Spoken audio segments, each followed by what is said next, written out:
దేవుని నామమునకు మహిమ కలుగునుగాక. ఈ ఉదయకాలము మీకందరికీ వందనాలు తెలియచేస్తున్నాను. ఈ దినము మిమ్ములను బలపరచు దేవుని మాట. ఆశ్చర్య క్రియలు జరిగించు దేవుడవు నీవే. కీర్తనలు 77వ కీర్తన 14వ చరణం. ఆసాపు భక్తుడు దేవుని యొక్క గొప్పతనాన్ని, ఆయన యొక్క ఔన్నత్యాన్ని ఈ భాగంలో వివరిస్తున్నాడు. అద్భుతములు జరిగించు దేవుడవు నీవే అని ఆయన నామాన్ని ఘనపరుస్తున్నట్లుగా మనము చూస్తున్నాం. 40వ కీర్తన 5వ చరణంలో కూడా చూస్తే దావీదు భక్తుడు అంటున్నారు, యెహోవా నా దేవా, నీవు మా ఎడల జరిగించిన ఆశ్చర్య క్రియలను, మా ఎడల మీకున్న తలంపులను బహు విస్తారములు. వాటిని వివరించి చెప్పేదననుకుంటున్నా అవి లెక్కకు మించియున్నవని చెప్పడం మనం చూస్తున్నాం.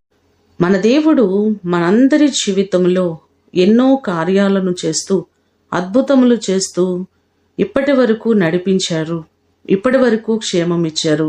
ఆయన ఆశ్చర్యకరుడు. మీ అందరి జీవితంలో మీరెదురు చూస్తున్న ప్రతి కార్యమును చేయుటకు ఆయన సిద్ధంగా ఉన్నారు.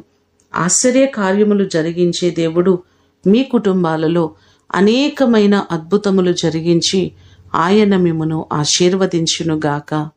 ప్రార్థన చేసుకుందాం.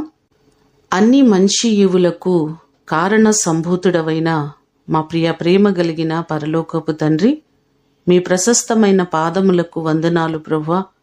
ఆశ్చర్యక్రియలు జరిగించు దేవుడవు నీవే.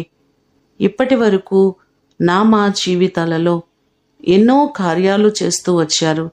నీ కృపచేతనే మేము ఇలా ఉన్నాము తప్ప మాలో ఏ యోగ్యత అర్హత లేదు ప్రభువా. నీ కృపచేత గొప్ప కార్యాలను ఇంకనూ మీరు జరిగించండి. మీరు మా పక్షమై మీరు ఉండండి ప్రభువా. మా ప్రియులెల్లరినీ మీరు జ్ఞాపకం చేసుకుని ప్రతి వారికి మీరు మేలు చేయండి. వారి కుటుంబాల్లో గొప్ప కార్యాలు మీరు చేయండి. ప్రతి విషయములో అద్భుతములు వారి జీవితాల్లో మీరు జరిగించండి. ఈ దినము కొరకు వందనాలు, కృతజ్ఞతలు తెలియచేస్తూ యేసు నామమును అడిగి వేడుకొని పొందియున్నాము తండ్రి. ఆమేన్. దేవుడు మిమ్ములను దీవించునుగాక.